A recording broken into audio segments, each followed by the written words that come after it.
जब रिश्ते उस पड़ाव पर आ जाए जहाँ बात की बजाय बहस करना ही तुम लोग बेहतर समझने लगो ना, तो ये मान लो कि उस रिश्ते को तुम्हें दोबारा शुरुआत से जाकर सींचना होगा, और नहीं तो थोड़े समय के लिए विराम लेना होगा। क्योंकि जहाँ बात नहीं बहस हो रही है, जहाँ आरोप लगाए जा रहे हैं, मतलब है कि दोनों पक्षों में कोई ना कोई त्रुटि है, कुछ ना कुछ तो हुआ है। कोई तो ऐसी बात है जो दोनों के दिलों में चुभ गई है। और रिश्ते को बचाना है अगर, तो या तो थोड़ा विराम लो, कहीं घूम आओ, किसी अपने के पास से हो आओ, नहीं तो दोबारा से शुरू करो। बहस मत करो, बहस करने से बर्बादी की ओर ही जाएगा।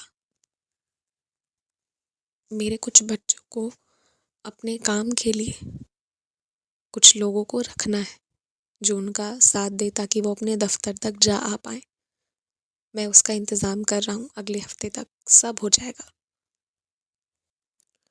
स्वयं देवी चंडी का रूप धारण करके आएगी और पापियों का विनाश करेगी, जिसकी हिम्मत इतनी ज़्यादा हो गई है कि वो तुम्हें दुर्बल समझकर तुम्हारे साथ गलत कर रहे हैं।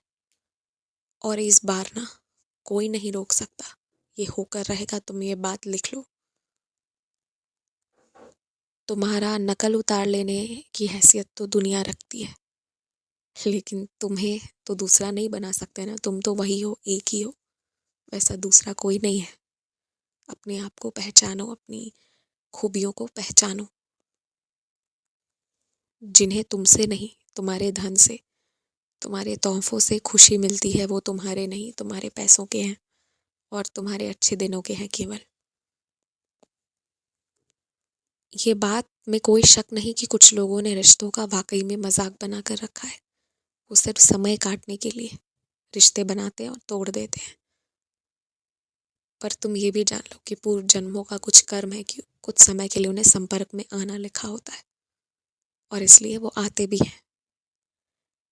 पर वो उनकी बात है, तुम्हारी नहीं। तुम्हें नहीं पढ़ना चाहिए, वरना कहीं किसी का मन उधर से हटकर तुम पर आ जाए तो तुम मत पढ़ा करो। बस इतनी सी बात। बाकी तो मैं तुम्हारी रक्षा कर रहा हूँ।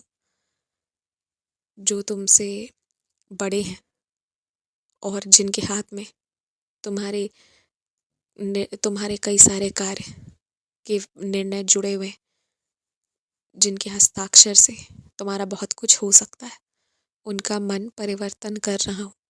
उन्हें सच दिखेगा, वो तुम्हें पहचानेंगे, तुम्हारी इज्जत करेंगे और तुम्हारे बताए हुए रास्ते पर भी चलेंगे। खुश रहो, विश्वास रखो।